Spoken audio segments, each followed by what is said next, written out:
Evet, bu klimaları iki türlü kullandığımızı söylemiştik. Hem sulu hem susuz suyu buradan rahatlıkla boşaltabiliyoruz. Aynı zamanda içine de buz da bırakabiliyoruz. Ortalama 35 litre su alıyor. Buz istediğiniz kadar bırakabiliyorsunuz. Çok fazla soğuk istiyorsanız onu daha fazla da artırabilirsiniz. Mesela şu an bu pervane olarak çalışıyor. Yeni su doldurduğundan dolayı normal pervane. Şu an bu su aşağı inecek, ardından peteklere suyu dağıtmaya başlayacak. Ardından soğuğa bastığımızda su otomatikman çevirmeye başlayacak. Ve bu sefer serin havayı rahatlıkla kullanabileceğiz.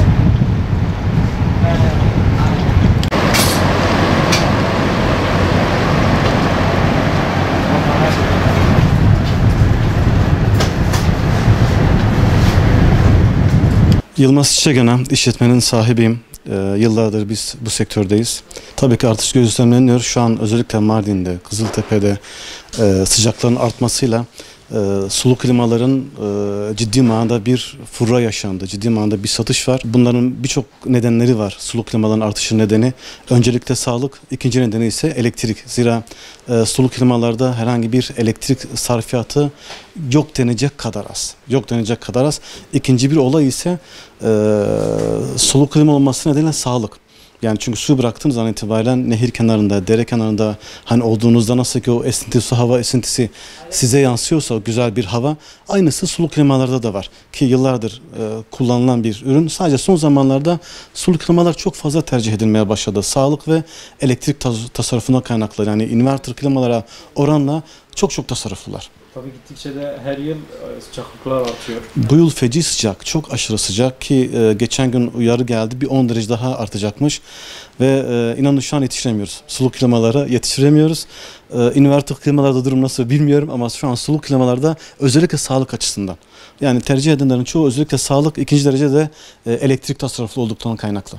%30 hemen hemen artış var. Sulu klimaları tercih çok fazla oldu geçen yıla oranla. Dediğim gibi hem elektrik hem fiyat. Çocuklu aileler için hani zaten inverter klimada şu var, yani özellikle çocuklar klimanın altında yatmayı çok severler. Yani o inverter klimaların altında yatmayı çok severler. Bunu bilen kişilerden bir tanesiyim. Baş ağrısı yapıyor. Doğru mu? Tutulmalar yaşanıyor. Bunlarda öyle bir olay olmuyor. Yani tamamıyla doğal hava verdiğinden kaynaklı herhangi bir tutulma, herhangi bir baş ağrısı yapmaz. Sadece bunlardaki tek kötü tarafı nem yapabilir. O da eğer ki bir pencere açıksa o nem yapma olayı da kalmaz. Bunların tek kötü tarafı bu. Onun dışında herhangi bir sağlık açısından herhangi bir problemler yok. Inverter klimalar 40 bin lira, 45 bin lira, 50 bin lira, 35 bin lira o aradayken bunlar 8 bin, 10 bin, 15 bin o arada seyrediyor. Tabii odanın büyüklüğüne, küçüğüne göre veya ofisse veya da büyük iş yerleri ise ona göre de fiyatlarımız değişiyor. Geçen yıl mesela 3-4 bin lira sattığımız ürün şu an 8 bin lira. Enflasyondan kaynaklı, dolardan kaynaklı. Dolar da şu an uçmaya başladı tekrar. Sonu ne olacak bilemiyoruz. Yüksek sıcaklarda klima kullanırken hani araçlarda da aynı şey geçerlidir. Hemen bir anda onun önüne geçmemek lazım. Yani şunu kullandığımız zaman aslında bunu duvara vurmak lazım. Direkt üstümüze değil. Zaten direkt üstümüze geldiği takdirde anında baş dönmesi istersemez yapar. Ama ilk başta iki tarafta hangi klimayı kullanırsanız kullanın, fark eden bir şey yok. Direkt altına giderseniz direkt çarpar. Yani direkt çarpar. Bunlarda belki az çarpar ama diğer klima ürünlerinde daha fazla. Yani bunu da çarpmaz demiyorum çünkü hani bir anda bir elektrik çarpması gibi bir şey. O tarzda bir hava yaşanır. O açıdan dolayı yani bu tarz ürünleri kullandığınızda üstünüze değil. Hani ilk başta yani bir duvara veyahut da boş bir alana. Ondan sonra hani o ortam havası değiştiği an itibariyle önemli değil. Üstünüze alabilirsiniz. Belli birkaç dakika geçtikten hemen sonra soğutmaya zaten başlıyor. Bir de buz kullanabiliyorsunuz bunlar aynı zamanda. Yani bunlara içine rahatlıkla buz bırakılabiliyor.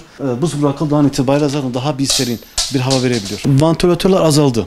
Bunların çünkü bu şu an iki türlü çalışır. Sulu ve susuz. Susuz çalıştığınızda bir türlü vantilatör görevini alıyor. Ama sulu kullanırsanız bu sefer otomatikman daha soğuk, daha serin bir hava verir. Ama normal suyu bırakmadıysanız normal vantilatör vaziyetini alır. Yani iki şık kullanabiliyorsunuz. Hem sulu hem de normal vantilatör olarak. Şu anda sıcaklar bayağı hakikaten herkesten sıcaklardan kaynaklı sıkıntılar var. Ama sıcaklar da olmasa meyveler nasıl pişecek, bu ortam nasıl olacak? Her mevsimin kendine göre güzel bir özelliği var. Mevlam sağlığımızı bozmasın. Sıcak yok, sadece soğuk veya normal hava verirler. Kış aylarında artık mecburen paketlenip tekrar rafa kaldırılır. Uzun ömrü tabii ki. Ya zaten hani yaz ayında bunu kullandığımız 2 ay, 3 ay maksimum. Yani 3 ay olduğu için hani bunun bir problemi yok. Yani hani bir sıkıntısı da yok. Bozulma ihtimali de yok. O açıdan dolayı bir sonraki yıl tekrar rahatlıkla kullanabiliyorsunuz.